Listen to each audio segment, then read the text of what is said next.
Voilà. Mesdames, Messieurs, dames en heren, ik verklaar onze vergadering geopend. Notre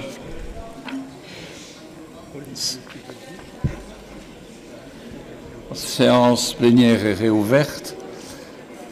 Voilà, comme je vous l'avais dit tout à l'heure, nous allons procéder aux questions d'actualité dans un instant, mais nous devons nous prononcer sur une modification de l'ordre du jour à la demande du groupe MR, et ceci pour prendre en considération dus het voorstel van ordonnantie houden het verbod op het dragen van opzichtige tekenen van overtuiging in de diensten. Enfin, jullie zijn op de hoogte. Et donc, nous allons procéder d'abord au vote sur la modification de l'ordre du jour. Tout le monde a bien compris l'enjeu, je suppose. Alors, voilà. Début du vote. Oui à la modification de l'ordre du jour.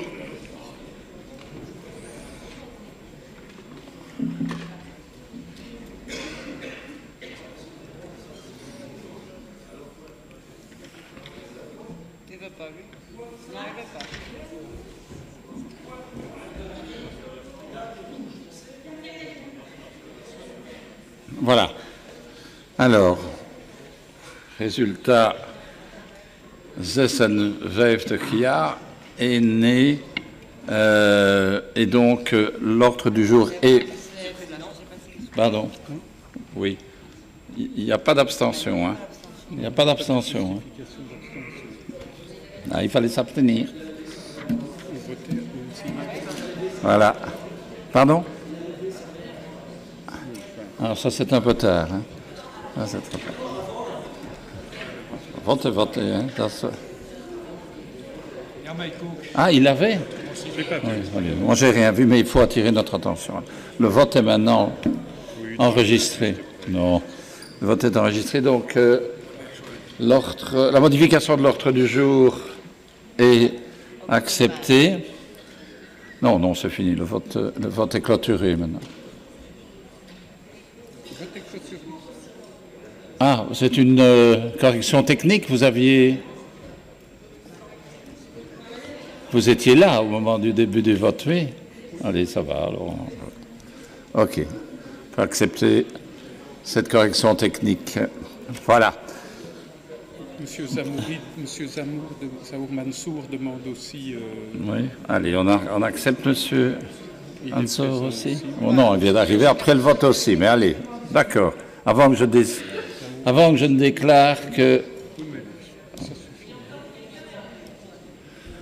Bon, allez, dernière concession, OK. Et il faut demander ce qu'ils votent, hein, parce que je suppose voter oui. Ah oui, mais non, ça ne va pas. Allez, non, voilà. Monsieur Mansour et Madame qui n'étaient pas présentes lors du vote. Non, d'accord, OK. Allez, on s'en tient à ce résultat-ci. Et donc, voilà, on corrige rien du tout. Tout à fait, parce que c'est trop compliqué. Alors. Donc voilà, la modification de l'ordre du jour est acceptée. OK. Et alors, c'est ainsi que nous procédons, par assentiment, je suppose que est acceptée la prise en considération. Oui, je peux en conclure ainsi? OK. Voilà. Des affaires générales, voilà. Alors, nous commençons maintenant les questions d'actualité. Alors, nous avons une question d'actualité avec met toegevoegde vragen dus over de dringende werken in de Stefanie-tunnel en in het algemeen de staat van de Brussels tunnels. Et c'est M. Van Guatsenhoven qui commence. Vous avez la parole, suivi par M. Compagnie, Mme Delforge, M. De Patoul en meneer De Lille en mevrouw Van Achter. Vous avez la parole, Monsieur Van Watson. Merci, Monsieur le Président. Monsieur le Ministre, si vous voulez bien m'accorder votre attention.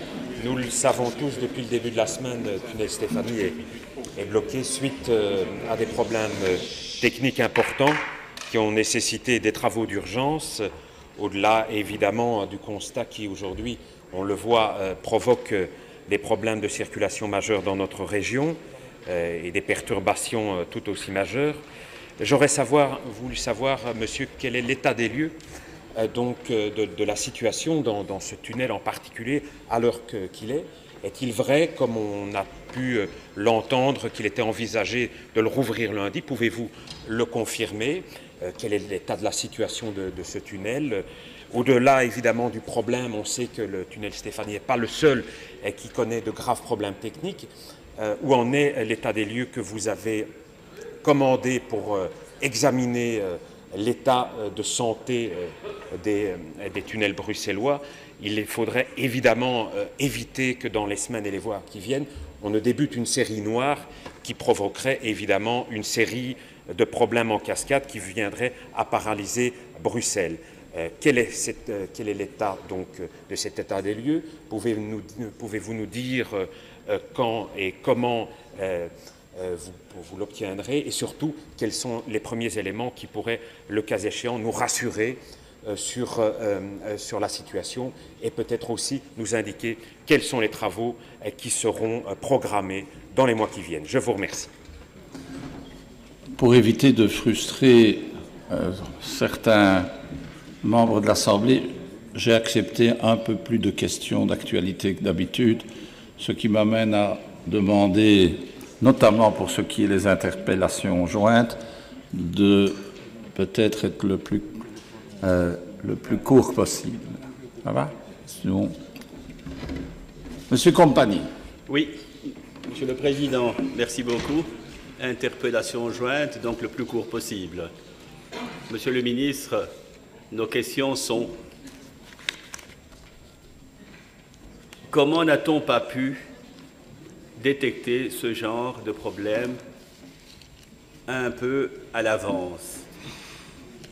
Aussi, il paraît que pour travailler ces fissures, on devra dans un premier temps retirer les lampes, donc l'allumage, et retirer les câbles fibre optique et tout ça pour éviter de les détruire, ce qui va entraîner une échéance assez longue pour la fermeture.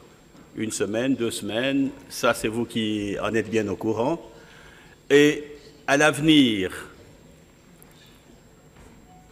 comment voyez-vous le problème d'entretien pour éviter ce type de problème? Parce qu'aujourd'hui, les 2 accès vers le bois de la Cambre sont fermés et ça entraîne des problèmes même pour la STIB qui se retrouve absolument immobilisée dans ce contexte-là. Merci beaucoup pour vos réponses. Voilà. Madame Delforge. Merci, Monsieur le Président, Monsieur le Ministre. Comme tout le monde, je me demande évidemment quand le tunnel Stéphanie va réouvrir. D'autre part, quelle est l'ampleur des dégâts, mais également face à la multiplication des incidents et des incidents graves qui mettent en danger tout simplement les usagers des tunnels. Si on va continuer comme ça, aller de Karim en Silla, ou si on va entamer peut-être une réflexion pour voir s'il ne serait pas pertinent de revoir notre politique de transformation ou de conservation du gruyère qui se trouve sous notre région. Voilà, pour la concision, Monsieur de Patoul. Merci Monsieur le Président, Monsieur le Ministre. En continuant la série des questions, outre le fait de savoir la situation du tunnel Stéphanie, c'est de voir si d'autres tunnels sont aujourd'hui préoccupants. Et si dans ce cadre-là, et à la fois pour le tunnel Stéphanie, s'il y a des plans de déviation pour assurer à Bruxelles une non-congestion telle que nous l'avons vécu ces derniers jours. Voilà, je me limiterai parce que le reste, je pense, a déjà été abordé. Et pour laisser au suivant que vous ayez des questions.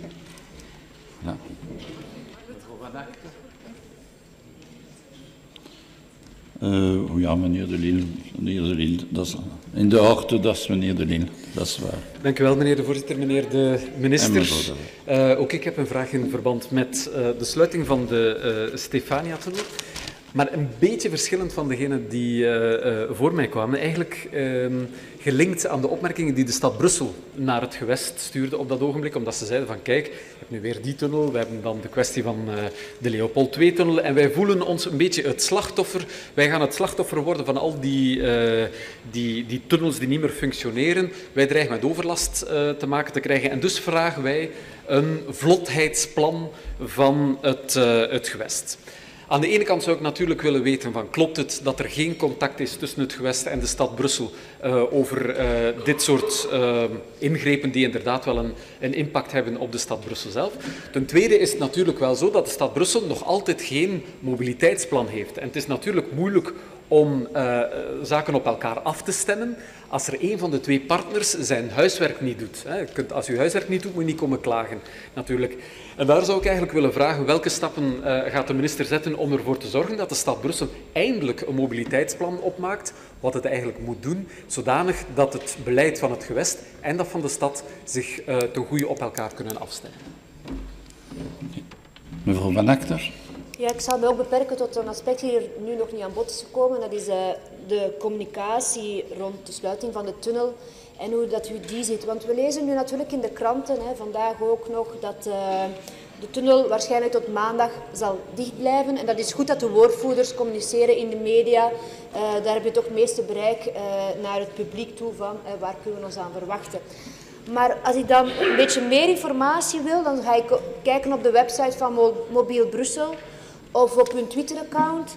En de informatie is daar heel beperkt. Op Mobiel Brussel heb je daar van boven een klein vakje waar dat er dan een pijltje naast staat. En als je dan op dat pijltje drukt, dan krijg je de informatie dat de tunnel dicht is. Je moet al heel goed zoeken. Niet zo simpel te vinden. Plus, er worden ook geen alternatieve routes voorgesteld. Er zeggen, de tunnel is dicht. Dat er daar natuurlijk file mee te maken is, dat kunnen wij als Brusselaars wel verwachten.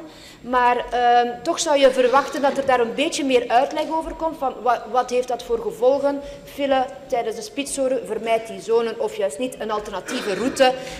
Ik vraag mij af hoe dat de minister dat ziet en of dat in de toekomst misschien een beetje anders kan. Het woord is aan de minister.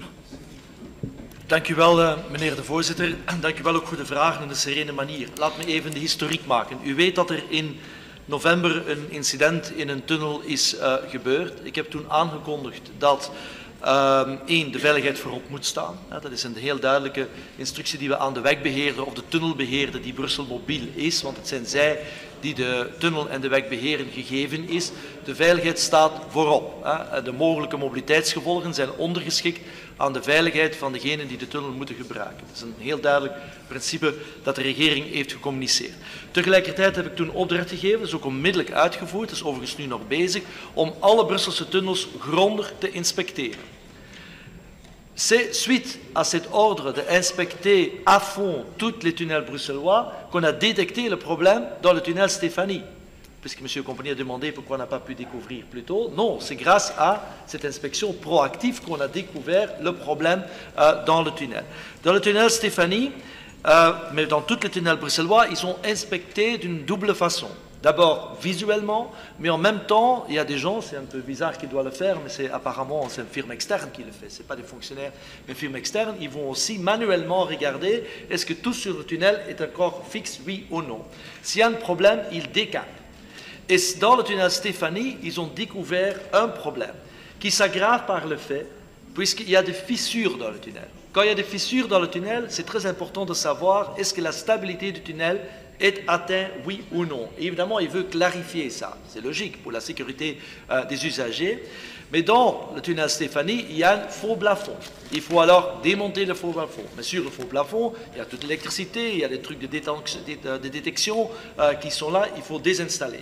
Évidemment, Bruxelles Mobilité travaille avec des entrepreneurs externes, il prend ça sérieux et il travaille 24 heures sur 24, 7 jours pour 7, pour le plus rapidement avoir une inspection profonde du tunnel et pour voir qu'on peut le rouvrir. Pour le moment, ce qui concerne le tunnel Stéphanie, ils disent que Si tout va bien, c'est sous réserve que probablement le tunnel peut rouvrir lundi. Mais ce n'est pas garanti, puisque dans les heures qui viennent, il découvre un problème, il faut d'abord résoudre le problème. Alors, je ne suis pas en mesure aujourd'hui de garantir l'ouverture du tunnel lundi, mais évidemment, tout le monde est bien conscient de l'impact sur la mobilité, mais encore une fois, la sécurité de l'usager, des automobilistes dans ce cas ici, est le plus primordial. C'est eux. Deuxièmement, suite à toutes les inspections très profondément de tous les tunnels, normalement, je dois, à la fin de ce mois, début mois prochain au plus tard, recevoir un plan d'analyse, puisque ce n'est pas seulement la façon qu'expliquer, il y a aussi beaucoup de milliers de sondages qui sont faits, qui sont envoyés vers le laboratoire pour bien examiner aussi l'étanchéité, puisqu'on sait que dans certains tunnels bruxellois, il y a des problèmes d'étanchéité, pour découvrir le problème d'étanchéité. Est-ce que c'est une fuite d'un tuyau? Est-ce que c'est l'eau qui arrive de l'extérieur? Est-ce que c'est mélangé avec le sel, oui ou non? Tout ça a un impact sur la situation des tunnels. Et évidemment, on veut avoir une idée claire, et c'est que quand on a une idée claire sur l'état des tunnels, on peut élaborer un plan d'action. Évidemment, moi et le gouvernement ont demandé à Bruxelles Mobilité de développer en même temps aujourd'hui, ils sont en train de faire un plan d'action pour rénover les tunnels. On est parti pour un plan d'action de rénover le tunnel probablement sur une durée de 10 ans.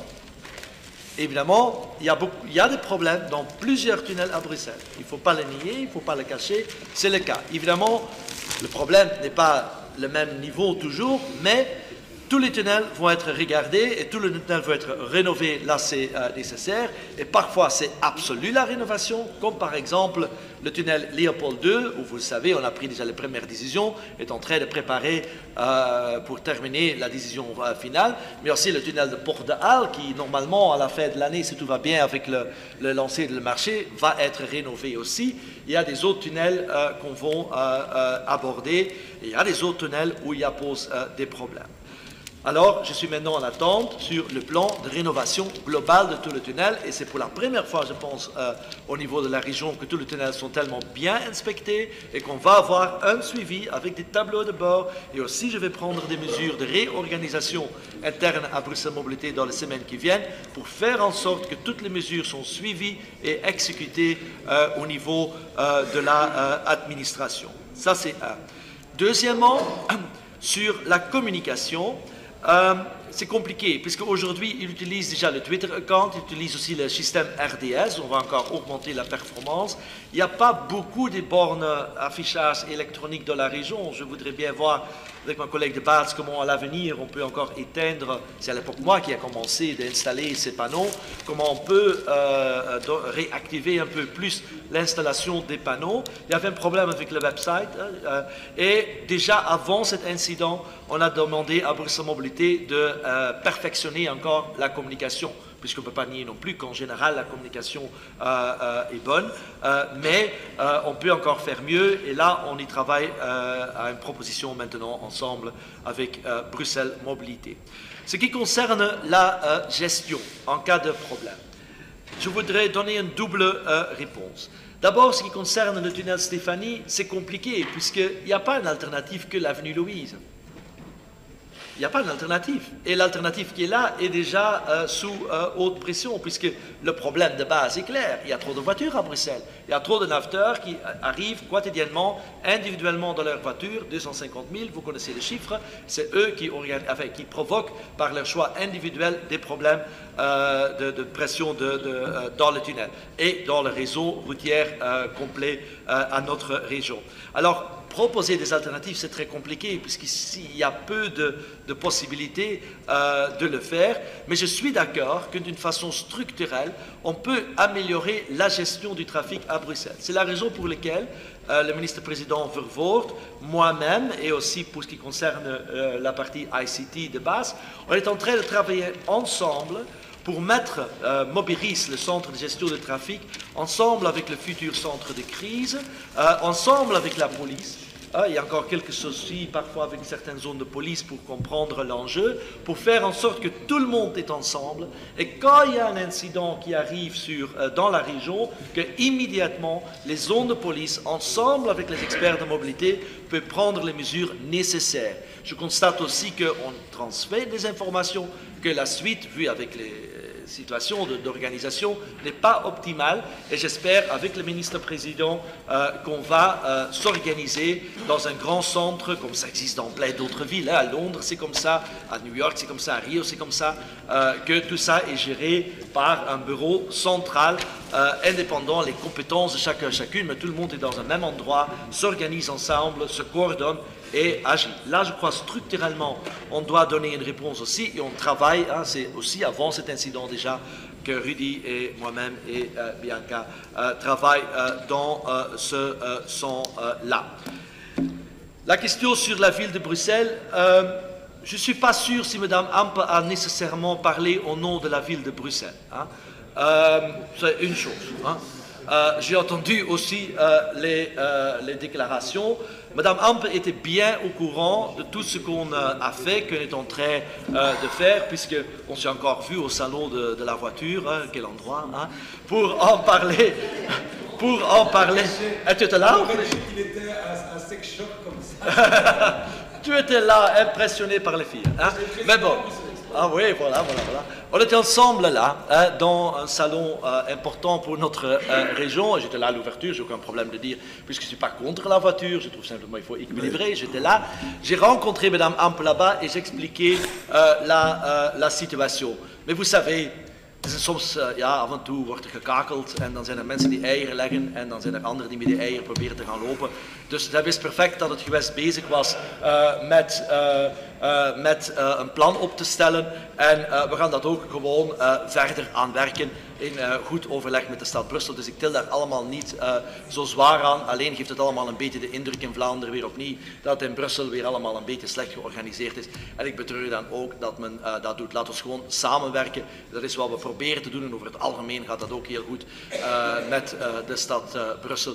Maar ik neem aan dat af en toe er een behoefte is om iets te doen. Dus we tillen daar ook allemaal niet te zwaar aan. Dus samengevat, en résumé, Monsieur le Président, c'est que je sais, ça me préoccupe, et ça préoccupe le gouvernement, la question du tunnel à Bruxelles. Beaucoup de tunnels datent des années 50, 60, derniers 80.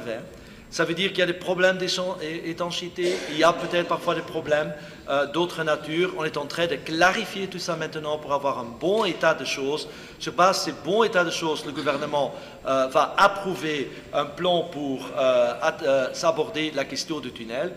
Pour terminer la demande, la question de Mme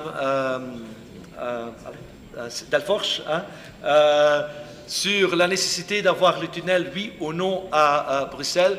On a déjà eu le débat à la commission de l'infrastructure. Le président est là, il peut en témoigner. Je constate qu'on peut avoir ce débat. Il y a pour et contre. J'ai posé les questions aussi au gouvernement. J'ai constaté qu'il n'y a pas de majorité, ni dans le gouvernement précédent d'ailleurs, hein, puisque normalement les problèmes étaient déjà connus à l'époque, mais bon, pour avoir ce choix, on voit déjà aujourd'hui l'impact, mais je n'exclus pas dans un délai plus long que toute la question du tunnel va se poser, la survie, probablement la transformation peut-être de certains tunnels vers des parkings souterrains, ça peut être se poser, simplement je pense actuellement, ce n'est pas à l'ordre du jour. Et on doit investir dedans. Et en même temps, je termine avec ça, Monsieur le Président, puisque vous savez probablement aussi, c'est quand même une bonne nouvelle, après toutes ces mauvaises nouvelles, ensemble avec la commune d'Ixelles, on a pu prendre aujourd'hui une bonne décision aussi pour la qualité de vie dans notre région. Je vous en prie. Alors, Kortenbonde. Merci, Monsieur le Ministre. Donc, vous n'êtes pas en mesure de nous garantir la réouverture lundi, mais à quel moment pourra-t-on savoir si le tunnel Stéphanie est rouvert lundi? Ça, c'est une première chose. La deuxième, il me revient qu'on ne travaillerait pas durant la nuit dans le fameux tunnel. Est-ce que vous avez des renseignements complémentaires à ce sujet? Non, je vais m'informer, mais l'information que moi j'ai eue, c'est qu'il travaille, mais je vais vérifier. Et s'il ne travaille pas, il y a une bonne raison pour ne pas le faire. C'est compagnie. Oui, merci Monsieur le ministre pour les réponses. Ma petite question, ou du moins ce qui est encourageant là-dedans, c'est que il y a une prise en charge, une prise en compte grâce à ce qui vient de se passer, une réorganisation à laquelle vous êtes attaché maintenant, et j'espère bien que cette réorganisation pourra permettre de projeter régulièrement, parce que le problème c'est comment périodiquement envisager ce que vous avez fait aujourd'hui, le faire périodiquement et le garantir pour tous. Merci. Ordre est donné d'inspecter périodiquement tous les tunnels. Mais donc, Monsieur le Ministre, je me félicite en tant qu'écologiste que quand il y ait des fissures, on ferme une infrastructure, évidemment. Néanmoins, vous l'avez souligné vous-même, il y a trop de voitures à Bruxelles et ces tunnels sont des infrastructures des années 50-60. Ce n'est pas un hasard puisque c'est bien une politique de tout à la voiture. Ça m'inquiète un petit peu de voir que, sans plus se poser de questions, on part du principe qu'on va tout rénover et garder ce même modèle qui est en fait un modèle des années 50-60. On va perdurer. Il y a quelque chose d'un peu schizophrénique là-dedans.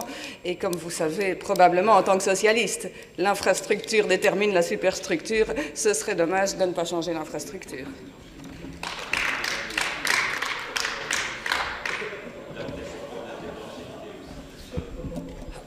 Alors, Monsieur le ministre,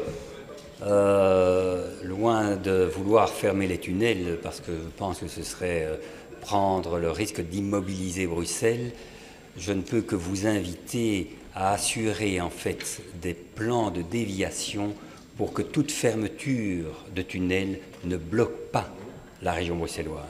Et donc d'avoir ces plans en réserve et de pouvoir en fait les diffuser et les faire savoir au moment opportun et rapidement aux automobilistes qui circulent en ville.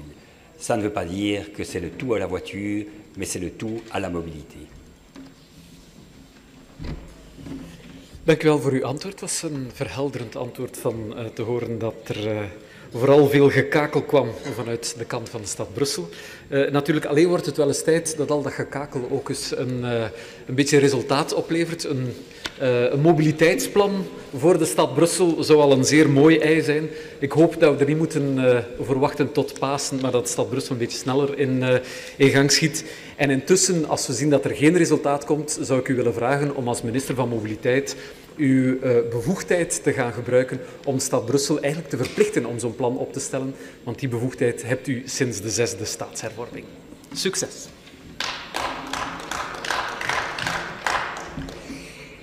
Ik wil de minister ook danken voor zijn antwoord en ook dat u duidelijk beseft dat er een probleem is qua de communicatie die hier in het gewest moet verbeteren bij zo'n incidenten. En ik denk, want we hebben al het imago van filehoofdstad te zijn. We zijn gewoon filehoofdstad. We hebben nu nog een imago van filehoofdstad met brokkentunnels.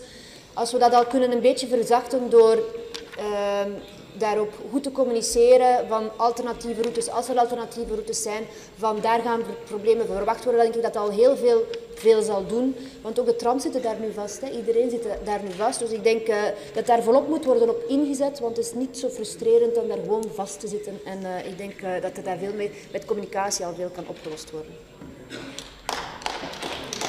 Voilà.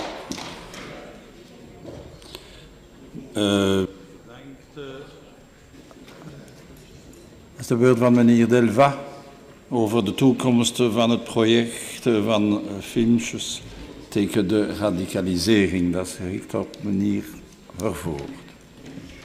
Ja, dank u wel meneer de voorzitter, meneer de minister-president. Na de aanslagen in Parijs in november verleden jaar en de huiszoekingen die daarop zijn gevolgd, kregen we nog eens de bevestiging dat er ook in Brussel geradicaliseerde jongeren zijn. En diverse politieke niveaus hebben actieplannen uitgewerkt om die radicalisering natuurlijk tegen te gaan via een aantal concrete acties.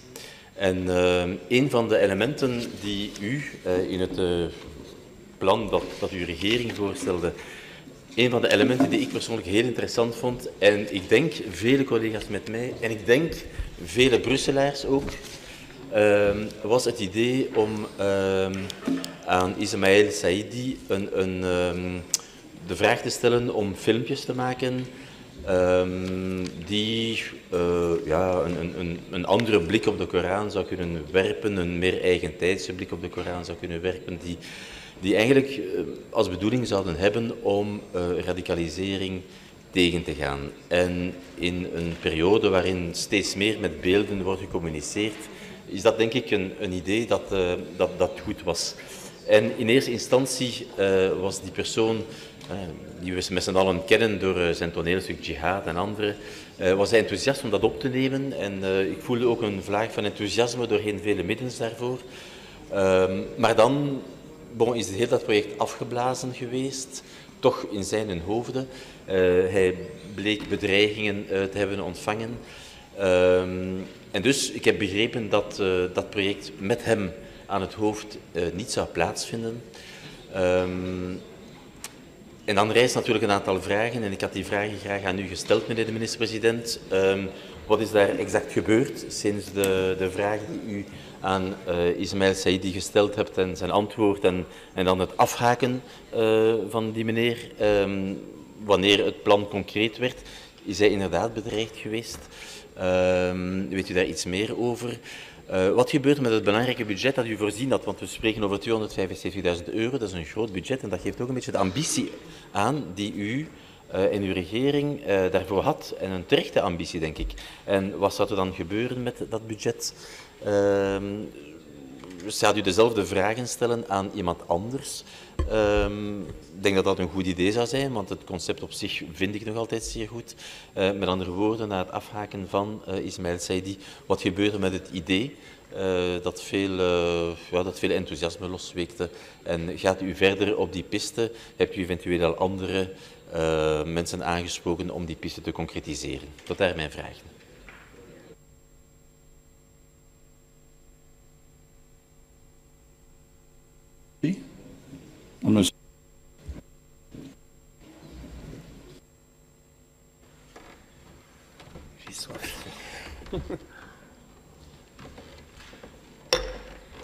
Merci, Monsieur le Président. Monsieur le Ministre-Président, effectivement, je ne sais plus très bien, il y a ce qu'on doit l'appeler l'affaire capsule vidéo, l'affaire Saidi, l'affaire FDF, Défi, l'affaire Vervoort. Mais bon, on va aller to the point. Il y a eu deux réactions par rapport à cette affaire-là. Cette affaire-là. C'est une qui ne m'étonne pas, c'est celle d'une minorité qui ne veut pas de ce projet. Et ok, on peut les comprendre. Et je voudrais profiter d'être ici et de condamner fermement les menaces de mort qui ont été portées à M. Saidi. Et cette condamnation a été aussi portée par la communauté musulmane. Par contre, la deuxième réaction qui... j'ai un peu du mal à comprendre, c'est celle de M. De Bock, qui n'est pas là. Voilà, M. De Bock, qui trouve que ce projet coûterait... qu'il y a pas mal d'argent qui est mis dans ce projet-là. Et donc, effectivement, moi, ça me reste sans voix. On a débattu ici, après les attentats de Charlie Hebdo, on a débattu longuement après les attentats du 13 novembre à Paris. Et des beaux discours valsés dans tous les sens, ok, et aujourd'hui, M. De Bock trouve que ça coûte trop cher. Bah, dommage qu'il n'est pas là, et moi je voulais l'inviter, qu'il aille dire ça un petit peu aux familles des enfants qui ont été embrigadés et qui sont aujourd'hui en Syrie, qu'il aille dire ça aux familles des victimes des attentats. M. Vervoort, vous aussi, par rapport à votre com, et là je reprends une expression que Jamali Kasban aime bien dire, M. Vervoort, vous avez carbonisé ce projet. Vous l'avez carbonisé parce que vous avez voulu faire votre pub. Non, mais c'est ton carbonisé. Je te parle de carbonisé. J'aime bien te l'entendre dire. Et donc je me dis carbonisé, c'est exactement ce que M. Vervoort l'a fait par rapport à ce projet. Et effectivement, vous avez voulu faire votre pub. Soyons clairs, M. Vervoort, avec le PTB, on est pour cet outil. On est pour outiller notre jeunesse dans les quartiers pour avoir un esprit critique. Alors que vous avez voulu lancer un message du 69 de la rue du Lombard en disant qu'on va vous imposer le bon islam, on va vous l'expliquer. Ce projet, quand... le vôtre. Non, j'arrive avec le message de M. Saidi. Et après, plus tard dans les débats, on a compris que cet outil, que ce projet était plus un outil pour rendre un peu une réflexion à notre jeunesse. Et on en a besoin, je pense qu'on est tous d'accord. Et moi, je me réjouis de vous entendre dire que le projet va continuer. Ça, je suis vraiment heureux de vous l'entendre dire. Mais maintenant, on va venir directement aux questions, monsieur Vervoort. J'ai entendu M. Privot qui avait fait un bilan négatif de la com. Je l'ai entendu sur la RTBF. Je voulais vous entendre dire un petit peu votre réflexion par rapport à votre com. Où en êtes-vous par rapport au projet, donc ce projet Saïdi, je ne sais pas comment on peut l'appeler, capsule, c'est un projet théologique, scientifique, c'est une recherche de plus d'1 an, donc c'est quelque chose de sérieux, mais il y a aussi ce volet de terrain, de quartier, où on en a besoin. Je voulais savoir s'il y avait des moyens financiers à aller être débloqués. Donc j'aimerais bien vous entendre sur ces deux questions-là. Je vous remercie.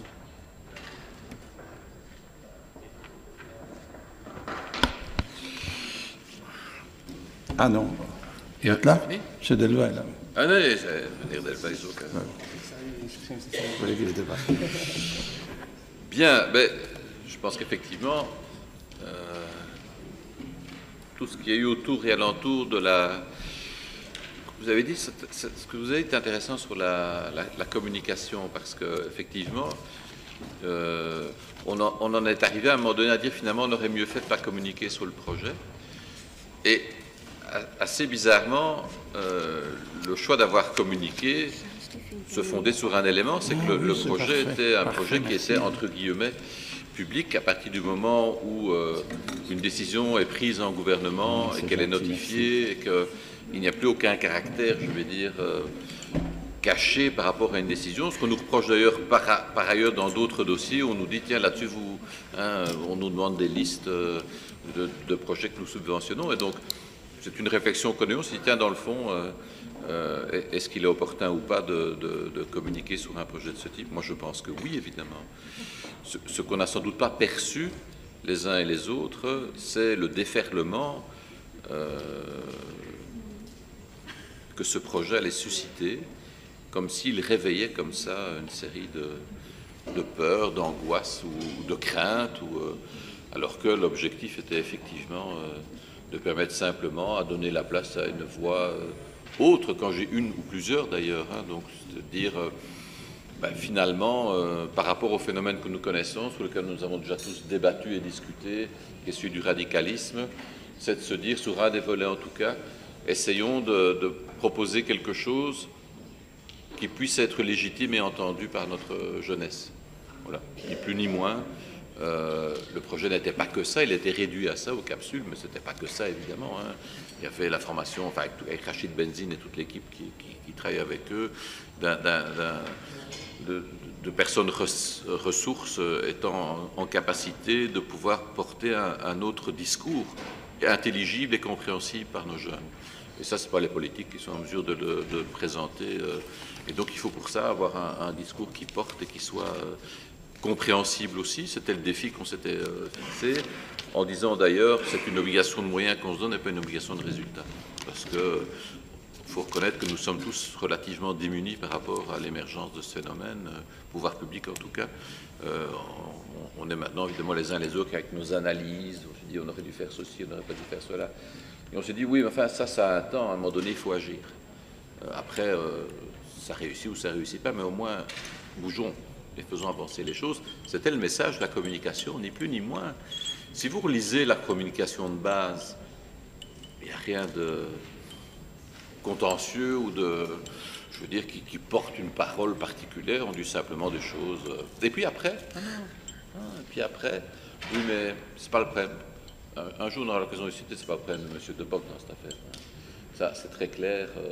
Moi, je sais maintenant comment les choses se sont faites. Et le cheminement qui a amené à la communication le lendemain, où on a sollicité une série d'avis sur des choses qu'on ne savait pas très bien, etc., etc. Puis avec la deuxième couche, effectivement, où j'ai dit d'ailleurs à Ismaël Seydi, j'ai dit, mais ça devient vraiment la personne à abattre dans cette affaire. C'est comme s'il dérangeait, c'est un peu l'impression que ça donne. Alors moi, je vais être très clair. Par rapport à ça, project moet verder gaan, want het is een zeer goede project. Met of zonder meneer Saïdi, dat is zijn eigen beslissing. Maar we moeten eraan werken. Radicalisering, dat is onaanvaardbaar. En Als wij niets doen, wie gaat er iets aan doen? We moeten dus een positieve boodschap aan onze jongeren kunnen leveren. Donc ça, c'est l'essentiel. L'essence même, c'est de se dire, il faut, on ne peut pas rester, à la fois vous me reprocheriez d'ailleurs, comme certains l'ont déjà fait d'ailleurs, dire mais là, que fait la région, que faites-vous? Je suis interpellé sans cesse sur ces questions-là en disant et la région restait. Et puis on se dit bon, on va présenter quelque chose et ça après au final certains journalistes viennent nous dire, des journalistes qui viennent dire mais pourquoi est-ce qu'ils ont communiqué? Ça c'est quand même le summum. D'habitude on reproche plutôt le contraire. Après oui, ça pose un débat, ça repose un questionnement. C'était ça le but d'ailleurs. Et moi je n'ai pas d'avis ou d'opinion sur ce qu'il convient de faire ou de dire, mais je dis on ne peut pas rester les bras croisés, on doit agir. Et pour ce faire, on doit le faire aussi de manière découverte et pas comme ça par la bande. Et donc ce que nous souhaitons maintenant, et je le dis maintenant parce que c'est aussi extraordinaire d'un point de vue médiatique comment quelque chose peut comme ça exister pendant une semaine alors que d'autres dossiers beaucoup plus importants, beaucoup plus impactants sur nos finances, ça dure une journée et puis après on passe à autre chose. Mon sentiment maintenant c'est de se dire il faut faire retomber cette pression médiatique parce que l'enjeu est plus important que ça. Et retravailler sur, effectivement, continuer à travailler le projet parce que le projet lui-même, il est bon. Et les personnes qui le portent sont des personnes de qualité qui maintenant se rendent compte effectivement qu'elles se retrouvent sous les feux des projecteurs, ce quoi elles ne s'attendaient pas. Mediatisering en zo'n zaak, dat is ongelooflijk. Oké. Zo reacties en dus we moeten verder werken aan zo'n project, want zo'n project is positief voor onze samenleving, onze model van samenleving hier in Brussel. Voilà. Meneer Delva? Ja, dank u meneer de minister-president. Ja, zoals ik al zei in mijn inleiding, ik denk dat het een hoogst interessant project is. En dus ik ben blij dat je dat project verder zet, ook zonder meneer Saïdi. Trouwens, we hebben denk ik vandaag ook geen keuze meer, in die zin dat als het project zou worden stilgezet na wat er gebeurd is, de bedreigingen enzovoort, dan zou dat maar dan ook een totaal verkeerd signaal zijn. En dus ik denk dat u de beslissing neemt, de enige die zich aandient. En ik hoop dat het project dus inderdaad verder doorgang kan vinden.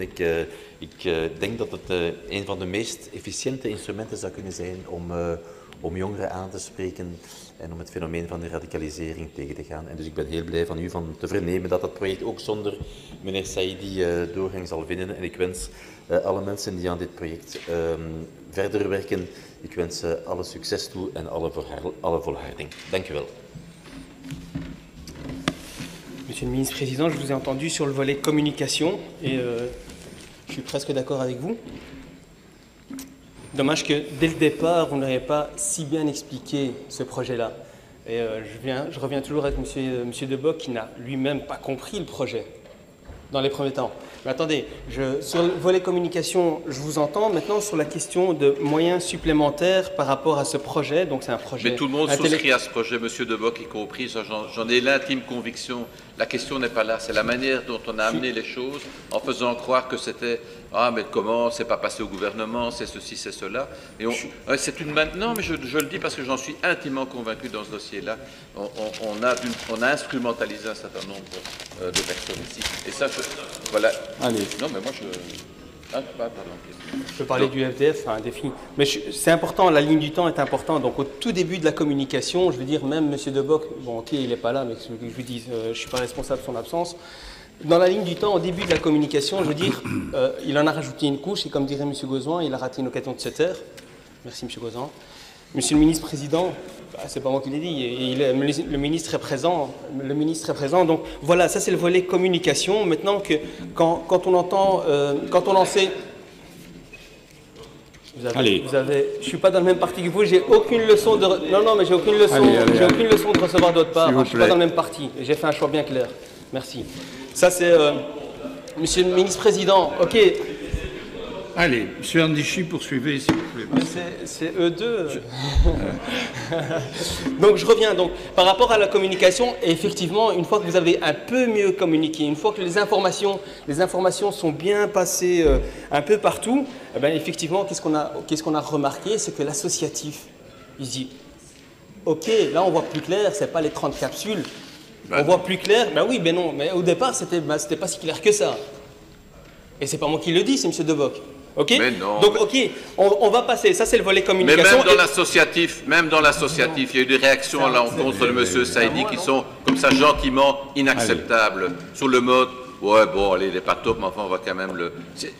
Ce dont je me suis rendu compte, c'est le déferlement qu'il a dû subir dans les jours qui ont suivi. C'est inacceptable. On essaie de terminer. On est toujours dans le volet communication, et une fois que la communication est un peu mieux passée, où vous avez expliqué un peu mieux le projet, moi j'ai vu l'associatif du terrain qui se disent « Ok, on a besoin de cet outil, il est beaucoup plus clair pour nous. » Maintenant, ma deuxième question que je vous ai posée, et là je ne vous ai pas entendu, Monsieur le Ministre-Président, c'était les moyens supplémentaires pour soutenir tous ces projets de terrain, de l'associatif. Là, je ne vous ai pas entendu. Peut-être que vous l'avez dit en néerlandais, mais je ne l'ai pas entendu. Ok. Évidemment, ce n'est pas le seul projet que nous portons. Au travers de toute la politique de prévention, tous les projets que nous soutenons, tout l'associatif, que ce soit au travers des communes, que ce soit les autres associations, c'est un ensemble de mesures qui sont prises. Ceci n'est qu'un volet particulier, effectivement un peu plus proactif par rapport à la question de la radicalisation, mais il y a bien d'autres choses qui se font. Voilà. Vous concluez, monsieur? Ok, monsieur le Ministre-Président, donc je comprends bien que par rapport à ce projet capsule, si on va l'appeler comme ça, il n'y a pas de moyens supplémentaires greffés pour mener à bien ce travail intellectuel d'un côté et sur le terrain. Donc moi, je suis désolé de vous l'entendre dire. Je pensais qu'il allait y avoir des moyens supplémentaires. Bon, voilà. Non, mais c'est ça, encore d'autres choses. Allez, voilà. Monsieur le Président, Monsieur le Président, ayant été cité nommément par le député qui a posé sa question, j'aimerais quand même préciser, quand il parle de carboniser, que j'ai l'impression simplement que, non mais à travers toutes ces petites polémiques et par rapport à tous les enjeux qui nous attendent, c'est notre vivre ensemble qu'on est en train de carboniser. Mais vous avez bien dit que vous n'aviez pas carbonisé, Monsieur Vervoort. Vous aviez utilisé le verbe carboniser. Donc, l'incident est clos, hein. Alors, mevrouw Roeks, de regering van de Molenbeekse VZW, atelier Groot-Eiland. Ja, dank u meneer de voorzitter. Meneer de minister, u kent het atelier Groot-Eiland goed. Ik denk dat u er recent nog op bezoek bent geweest en u zal dan ook ongetwijfeld de goede werking ervan ook zeer waarderen. Het is het atelier Etiket dat vandaag getroffen wordt door de beslissingen van de Vlaamse regering om de subsidiëring niet meer verder te zetten voor de begeleiding van mensen in een arbeidszorgproject. De zwakste doelgroep eigenlijk die we kunnen bereiken, krijgt daar de kans om eenvoudige taken te doen, om daginvulling te krijgen en om goed werk te verzetten. En zij vinden daar ook echt een stuk hun leven terug, een stuk de zin van hun leven terug. Het is dan ook echt wel te betreuren dat de Vlaamse regering zonder Bouba die middelen stopzet, dat minister Muiters het niet meer nodig vindt om in Brussel verder te investeren. En opnieuw merken we dat Vlaanderen daar Brussel voor een stukje loslaat en denkt door sociale politiek stop te zetten in Brussel dat de problemen in Molenbeek gaan verdwijnen. In het antwoord dat minister Gats gaf in het Vlaams parlement zei dat u in contact zou zijn met minister Muiters om een oplossing te zoeken voor het atelier-etiket. Ik wil dan ook graag van u horen of u bereid bent om te zoeken naar een oplossing, welke stap u al heeft ondernomen en of u met de organisatie toch wel nog een toekomst kan uitbouwen voor dat atelier-etiket. Monsieur Gozouin. Dank u. In deze probleem, er is een grote nieuws. Brussel moet vinden de oplossing aan het probleem van de Vlaanderen. Ja. Het is een première. Hè? Het is een première. Wat het Brussels gewest betreft is Atelier Groot-Eiland VZW erkend in het kader van de PIOW-ordonnantie heeft ze in 2015 een financiering van 146,54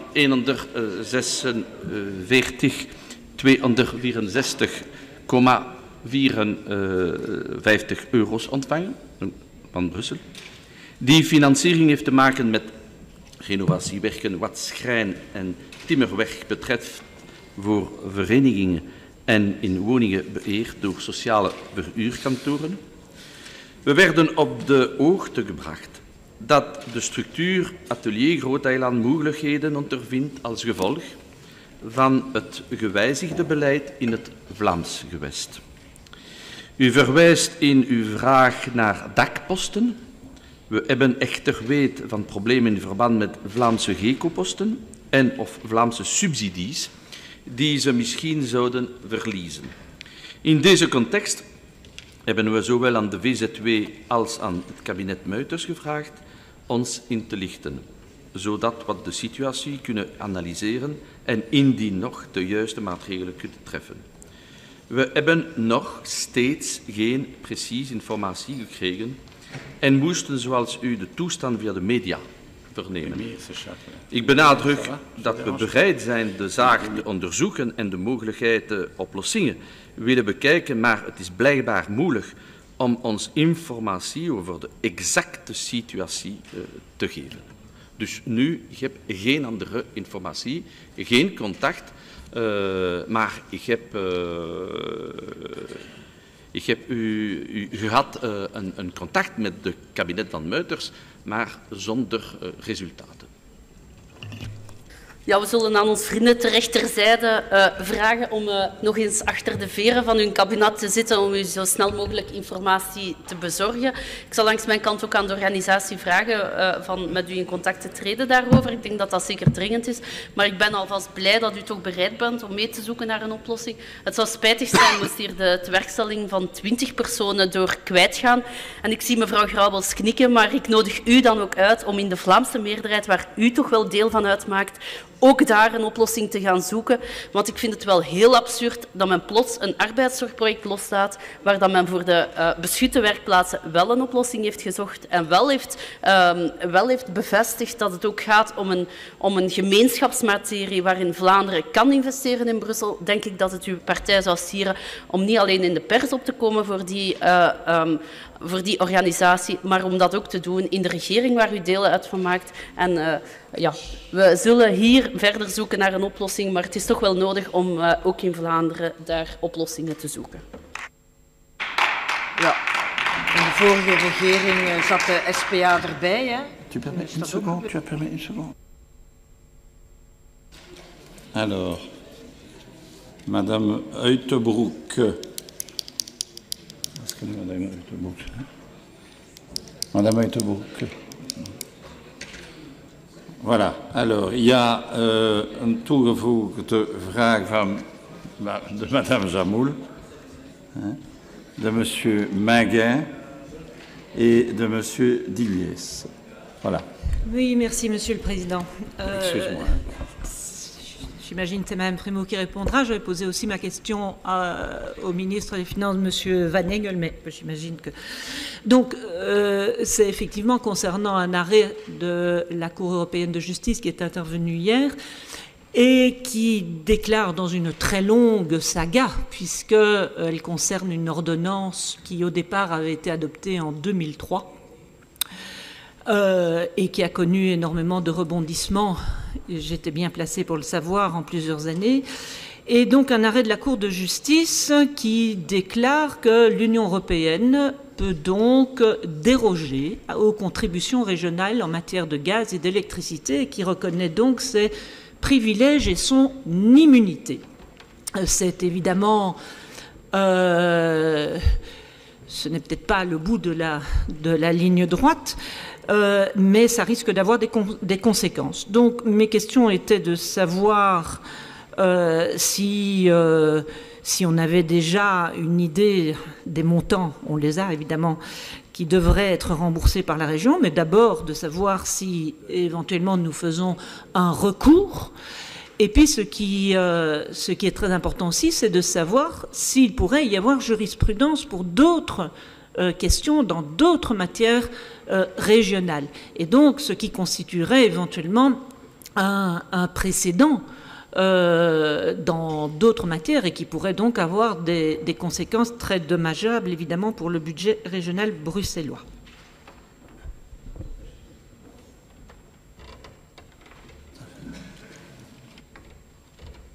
Je ne vais pas répéter toutes les questions que je vous posais, Madame la Ministre, puisqu'elles rejoignent celles de ma collègue Uijtenbroek.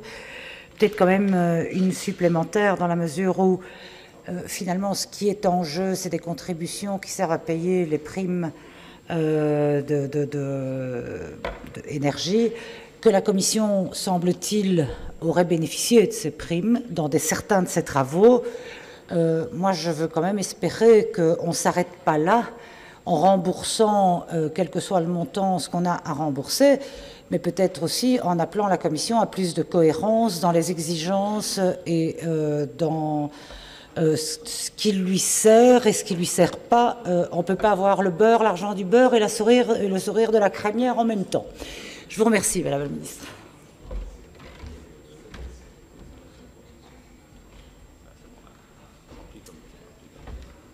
Merci Madame la Ministre. Je ne vais pas répéter la contextualisation ou les questions qui ont été posées par mes collègues. Peut-être deux questions complémentaires, outre celle de l'évaluation du coût et de la possibilité d'un recours. Savoir si ces montants ont été provisionnés, vu qu'il s'agit là d'une longue saga, comme l'a rappelé ma collègue, ce qui allégerait éventuellement ou faciliterait en tout cas le paiement de la facture. Et la deuxième question, savoir si notre commissaire aux affaires européennes va pouvoir jouer éventuellement un rôle dans cette saga. Je vous remercie.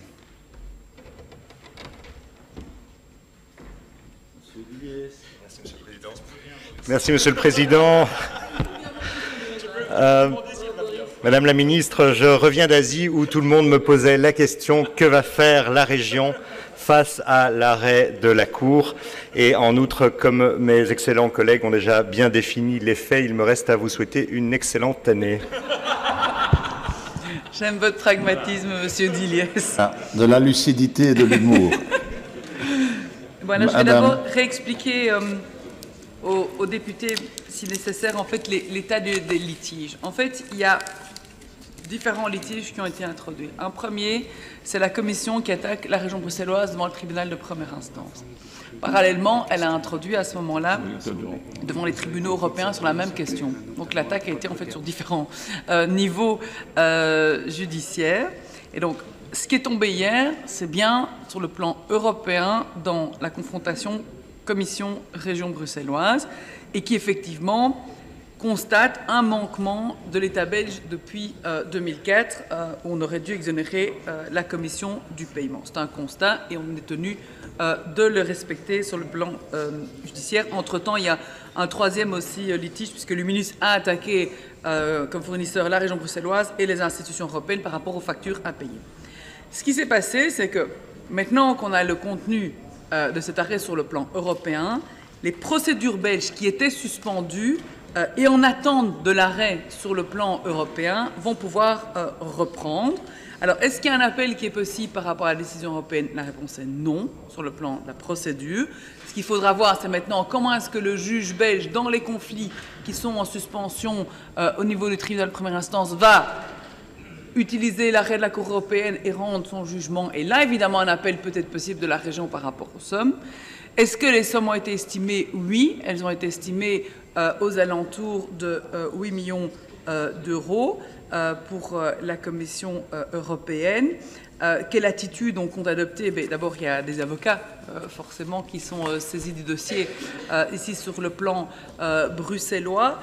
Comme l'arrêt a été rendu en fait hier, une analyse approfondie est en cours et évidemment, vous pouvez l'imaginer, toute une série de contacts ont eu lieu entre le cabinet et les avocats qui traitent l'affaire pour le compte de la région bruxelloise. Et en fonction évidemment de l'analyse qui sera faite de l'arrêt en tant que tel, je soumettrai au gouvernement des propositions relatives aux futures démarches, que ce soit pour le passé ou pour l'avenir. Alors, est-ce que le commissaire aux affaires européennes peut jouer un rôle dans le dénouement du présent dossier? Ici, on est sur un plan quand même judiciaire, donc il est évident que pense que ça doit faire l'objet peut-être d'une discussion, comme certains l'évoquaient, sur une position qui peut paraître en tout cas un peu interpellante de part et d'autre. Mais techniquement, le commissaire aux affaires européennes n'a pas à intervenir dans un litige sur le plan judiciaire. Oui, donc merci beaucoup. Et donc, à vous entendre, et j'imaginais bien, la saga n'est pas terminée. Je nous invite en tout cas à être très exigeant sur la question. Il serait intéressant aussi d'avoir le total du montant des primes que l'Union européenne dont elle a bénéficié depuis des années. Ce serait intéressant en tout cas, comme disait ma collègue, on ne peut pas non plus avoir le beurre, l'argent du beurre et le sourire de la crémière. Et donc il est clair aussi que des recours sont encore possibles, mais effectivement à ce moment-là, au niveau du droit belge. Je pense qu'on reviendra sur le sujet en commission certainement. Et voilà, on est, je pense, sur les mêmes lignes et les longueurs d'onde. Donc, c'est vous souhaiter un bon courage et surtout de la détermination dans les négociations qui devront sans doute avoir lieu avec la Commission. Je vous remercie. Merci pour vos réponses, Madame la Ministre. Juste sur la question des provisions, est-ce que les montants ont été provisionnés suite au recours? Les montants n'ont pas été provisionnés, parce que sinon, d'abord, on aurait dû les provisionner depuis des années. Et puis, si on devait provisionner l'ensemble des montants potentiellement exigibles sur les litiges, je pense qu'on immobiliserait aussi beaucoup d'argent, parfois pas nécessairement des litiges qui aboutissent immédiatement vu les délais de procédure. À la suite de la saga, où cette fois-ci, nous laisserons notre collègue d'IS intervenir en premier, peut-être. Merci, pas mieux. Voilà, parfait. Bien. Merci. Alors, ik verklaar onze vergadering geopend. On est en commission communautaire maintenant. Et alors, j'ai deux communications à vous faire. Donc, het Rekenhof zendt een afschrift van zijn antwoord op de brief van mevrouw Daan in het kader van het inzake- en informatierechten van de parlementsleden. En dat is verzonden naar de Verenigde Commissie voor Sociale Zaken en Gezondheid. Okay. Alors, il y a différents arrêtés ministériels qui ont été transmis à l'Assemblée aussi. Ils figureront dans le compte-rendu. OK. Et alors, l'ordre du jour appelle les questions d'actualité. Et donc, j'appelle maintenant, je prends mes papiers, vous avez plus d'ordre que moi, meneer Delva. En dat betreft de plaatsen voor nieuwkomers in dus onze inburgeringstraject. En dat is met een toegevoegde vraag inderdaad van mevrouw Daan en van meneer Verstraeten. Dat is voor waarschijnlijk. Is het voor meneer Smet? Ja, dank u wel, meneer de voorzitter. Meneer de minister, of meneer collegelid. Verleden jaar besliste het college van de GGC om de inburgeringstrajecten in Brussel verplicht te maken. En de nieuwkomers die zouden de keuze hebben tussen een Nederlandstalig traject en een Franstalig traject. Ik denk dat die inburgeringstrajecten actueler zijn dan ooit. Met de stroom van nieuwkomers die we, en vluchtelingen die we in ons land verwelkomen. Her en der duiken wat moeilijkheden op met een aantal van die nieuwkomers. En ik denk dat zo'n trajecten dat die zeker kunnen bijdragen om het samenleven in onze stad wat gemakkelijker te maken. Nu, voor ons hadden die trajecten, die inburgeringstrajecten in Brussel al lang verplicht moeten zijn. Laat daar geen twijfel over bestaan. Ik denk dat het goed zou geweest zijn mocht het, net zoals het in Vlaanderen al lang het geval is, mocht ook in Brussel die verplichte inburgering, dat we daar al langer werk van hadden kunnen maken. Dat zou onze stad zeker ten goede gekomen zijn. Zwat, het is er, het is te laat, maar het is er. Het wordt nu uitgerold, wordt uitgewerkt. En dan is natuurlijk de vraag, hoeveel trajecten gaan we aanbieden en hoeveel trajecten hebben we nodig? En de VZW Ciré, die zich met vluchtelingen bezighoudt, die al 60 jaar 60 jaar zich met vluchtelingen bezighoudt, die heeft een aantal cijfers naar voren geschoven van het aantal trajecten dat ze verwachten dat we hier in Brussel nodig hebben. En ze schuiven een aantal van 15.000 à 20.000 op jaarbasis vooruit. Nu heb ik een keer de optelsom gemaakt van het aantal trajecten dat voorzien is aan de Vlaamse kant en aan de Franstalige kant. En ik kom in totaal, maar ik weet niet of mijn informatie volledig is en correct is, ik kom aan 9.400 trajecten die zouden worden aangeboden. Hoe kom ik daartoe? 3.000 die al vastlagen bij BON, het Nederlandstalig Onthaalbureau. Daar komen nog een keer 2.400 trajecten bij, heb ik begrepen uit een communicatie van minister Homans in de Vlaamse regering.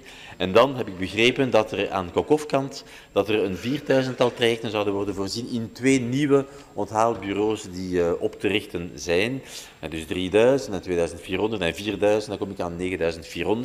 En als ik dat dan afzet tegenover de 15.000 à 20.000 die organisatie die toch gespecialiseerd is in vluchtelingen denkt nodig te hebben, ja, dan is dat natuurlijk een grote gap.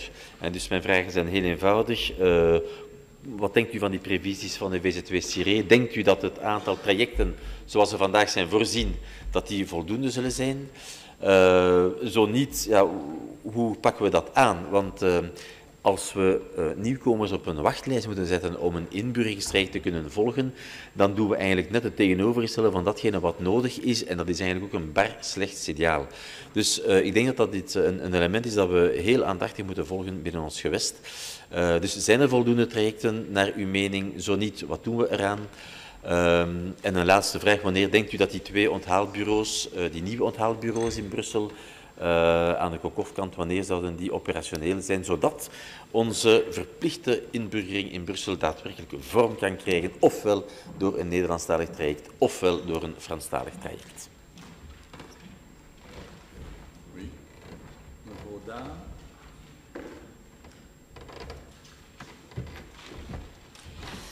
Dank u wel, meneer de voorzitter. Nu, mijn vraag gaat ook over de communicatie van CIRE.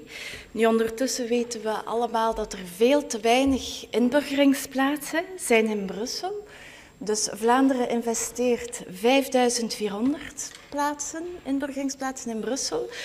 De Kokof investeert 4.000 plaatsen in Brussel via 2 onthaalbureaus. Nu, als je kijkt naar de capaciteit die nodig is, 15.000 à 20.000 nieuwe inburgeraars, dan is dat veel te weinig. Nu, wat mij hier een klein beetje verwondert, is dat er hier een dringende vraag over gesteld wordt door 3 eigenlijk Vlaamse Brusselaars of Brusselse Vlaming, dat er hier geen enkele Franstalige collega staat om de Franse gemeenschap of de Kokof op te roepen om meer te investeren in Brusselse onthaalplaatsen. Blijkbaar vindt men dat alleen maar bij de Nederlandstalige collega's de behoefte om hun eigen gemeenschap continu in een slecht daglicht te stellen. Nu, in ieder geval terug naar de dringende vraag. Dus in Brussel, de Kokof, het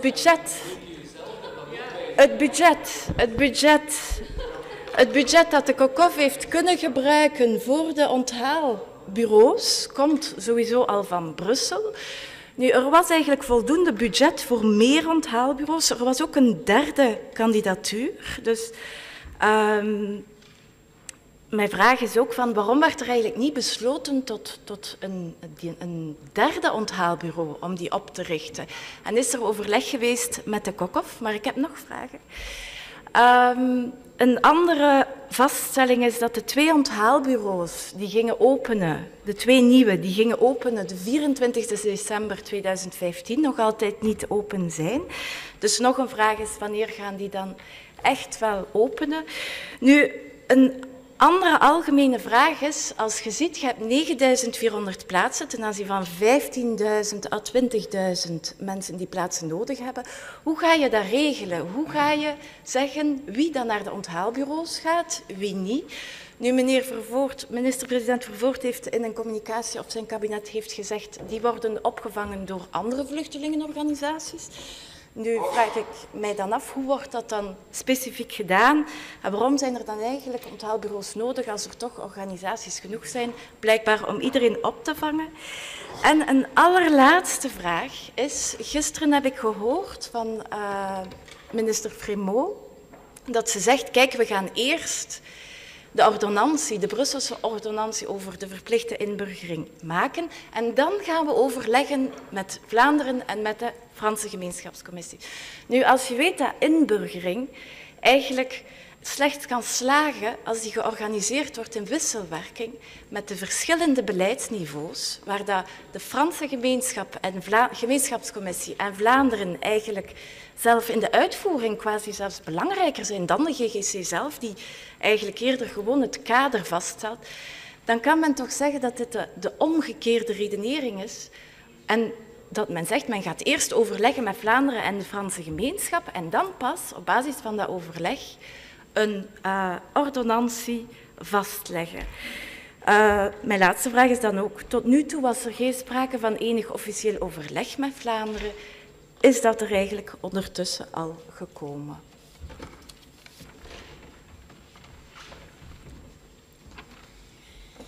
Dank u wel, meneer de voorzitter. Ik ga mij aansluiten bij deze vragen. Inburgering is ook voor Groen zeer belangrijk. Het is een goede zaak dat dat verplicht wordt. We moeten inderdaad de nieuwkomers goed onthalen en de troeven geven om zich hier zo goed mogelijk te kunnen integreren in onze samenleving. Dus het is goed dat die verplichting er komt. Er zijn alleen inderdaad veel vragen over de capaciteit die voorzien zal worden. De cijfers zijn al genoemd. Officieel komen eind dit jaar ten vroegste aan 9.400 plaatsen. En we hebben er, u had geschat in december, we hebben er 13.500 nodig. Nu zegt Siré, we hebben er meer nodig, het zijn er 15.000 à 20.000. Dus de eerste vraag is, ja, wat is eigenlijk de meest juiste inschatting van de behoefte? En vooral, wat gaat u doen om aan die behoefte te beantwoorden? Nog voorbij de vraag van, hoe combineer je dat met de verplichting? Maar het blijft een zeer belangrijk gegeven dat we nieuwkomers goed kunnen onthalen. Dus we moeten voor voldoende capaciteit zorgen. En dan is er inderdaad ook de vraag over de afstemming. U weet dat ik al samen met mijn collega Alain Maron van Ecolo gepleit heb voor een Brussels parcours, waar de GGC zelf zorgt voor een Brussels traject, of op zijn minst zorgt dat daar een goede afstemming is. En dus in die zin wil ik toch ook nuanceren wat mijn collega hier insinueert, dat Franstaligen daar niet in geïnteresseerd zijn. Dat lijkt mij een beetje te karikaturaal. Ik weet dat Ecolo al meerdere malen op dit onderwerp is tussengekomen, dat we bijvoorbeeld in december van Alain Maron die interpellatie over dit onderwerp hebben gekregen. Dus toch een beetje nuanceren.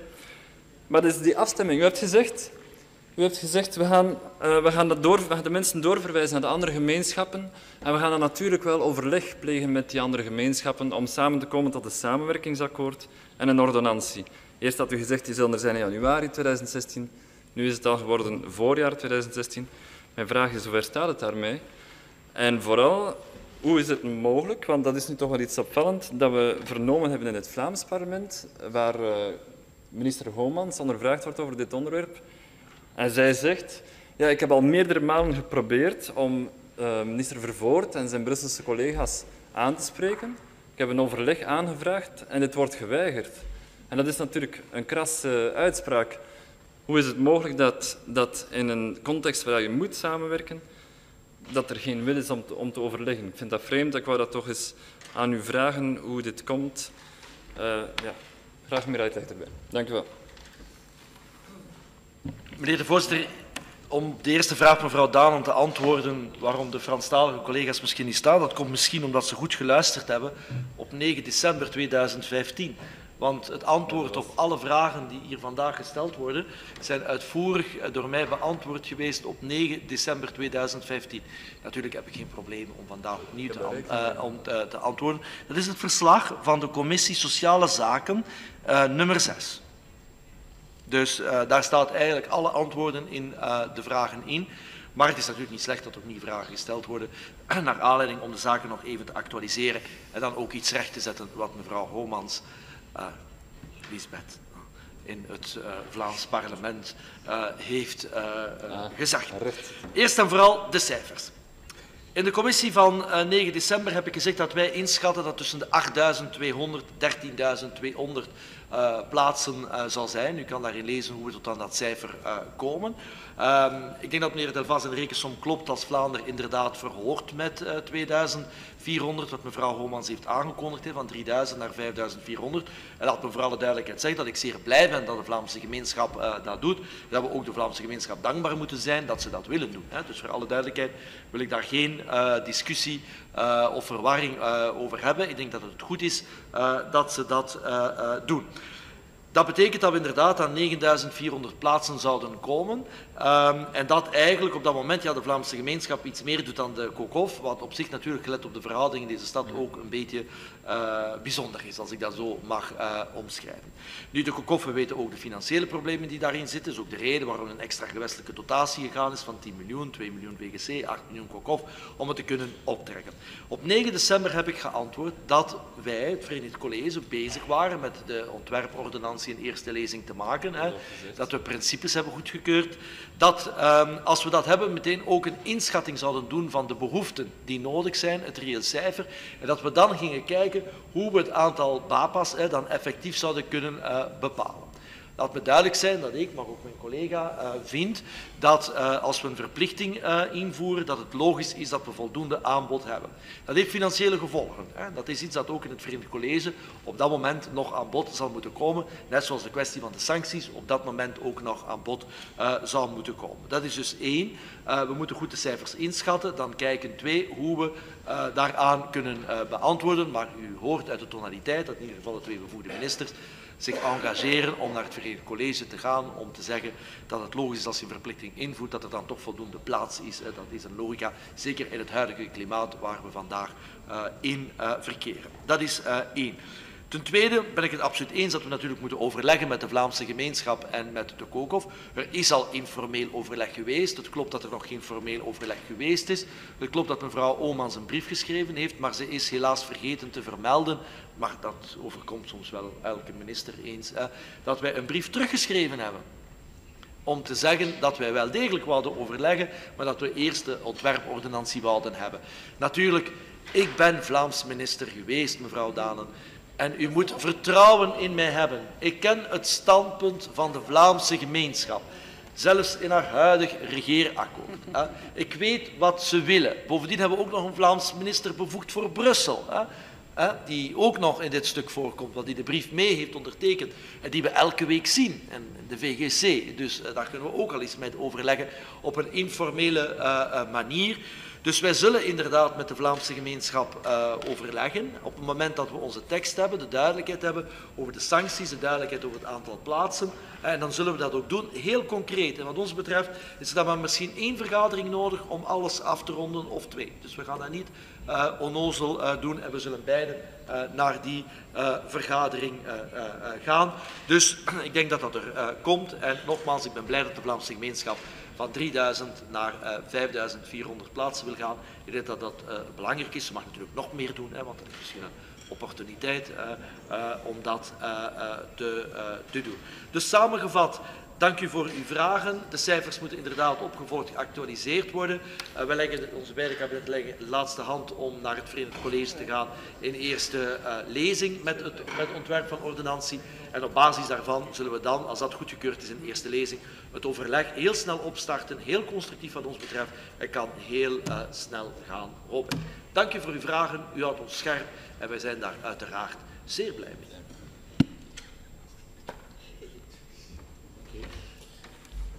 Ja, dank u wel, meneer het collegelid, voor de antwoorden.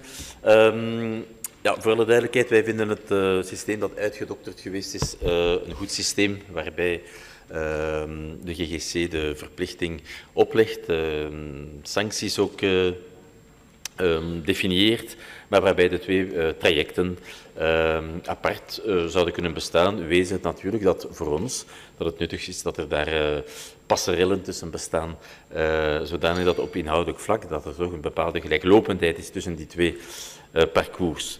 Nu, u zegt ja, we gaan wachten op de ontwerpordonnantie vooraleer het formele overleg te starten. U kunt dat doen, ik zie daar persoonlijk het nut niet echt van in. Ik denk, het is nu al een tijdje geweten dat we in Brussel naar een verplichte inburgering gaan. Er is jaren sprake van geweest. En dus denk ik dat het geen enkele zin heeft om dat formeel overleg vandaag nog uit te stellen. Ik denk dat dat zo snel als mogelijk moet worden opgenomen. Want de dingen gaan zeer snel gaan. De bedoeling is dat die 2 nieuwe onthaalbureaus zo snel als mogelijk operationeel zouden zijn. Dat ze operationeel zijn, dat wil zeggen dat die trajecten ook gedefinieerd zijn, ook aan Franstalige kant. Dus ik hoop dat het allemaal zeer snel kan gaan. En als dat zo is, dan moet dat formeel overleg voor mij ook zo snel als mogelijk worden opgestart. En dan een laatste vraag, nog een bijkomende vraag. U zegt ja, het is logisch dat we voldoende plaatsen voorzien. En als het aanbod onvoldoende zou zijn, dan... Ik had van u graag de garantie gehoord, meneer het collegelid, dat het GGC, wat er ook gebeuren en wat het aantal nieuwkomers ook is, dat u er altijd voor zal zorgen dat er voldoende plaatsen zullen zijn, zodanig dat er daar geen wachtlijsten zouden ontstaan. En hoe gaat u dat dan exact doen?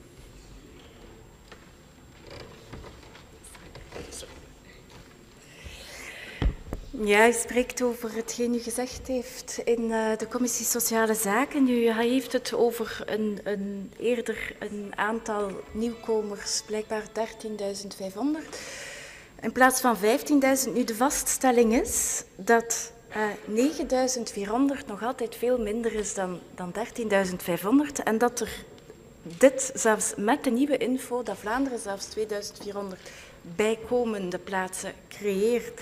Dus er is sowieso een capaciteitstekort. Nu, over het overleg. Het feit dat u eerst die ontwerpordonnantie maakt. De reden dat minister Homans, vermoed ik, zo aandringt op voorafgaandelijk overleg, is eerder omdat u wel, alhoewel de ordonnantie nog niet klaar is, u wel al een aantal richtlijnen heeft of beslissingen heeft genomen in welke richting dat u zou gaan, welke criteria dat u zou in acht nemen. En dat er blijkbaar toch twijfel is of dat deze criteria wel vloeiend gaan invloeien in het systeem dat al bijna 10 jaar bestaat in Vlaanderen en ook in Brussel. Dus voorafgaand overleg is wel degelijk te verkiezen boven wat u zegt, eerst de ordonnantie doen en dan overleggen. En dan moet men maar zich aanpassen aan wat dat Brussel dicteert.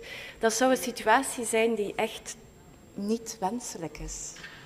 Dus ik blijf bij mijn pleidooi van gelieve voorafgaand te overleggen en pas dan eigenlijk uw ordonnantie op te stellen. Ja.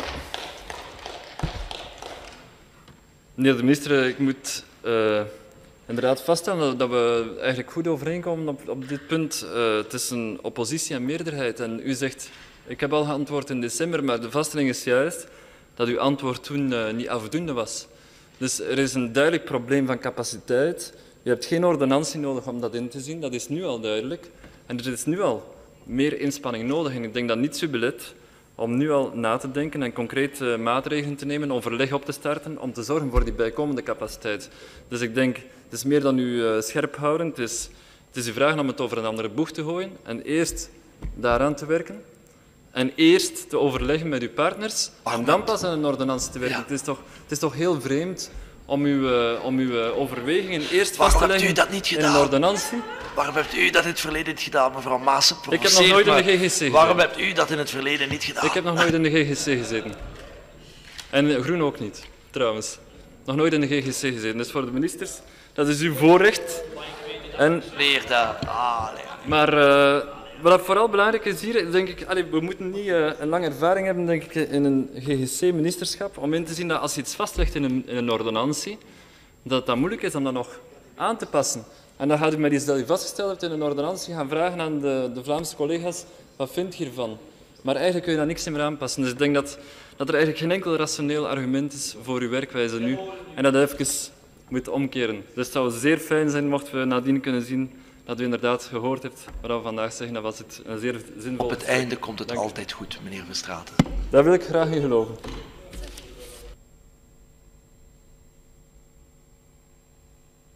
Nous avons fini. Bon après-midi. Oui.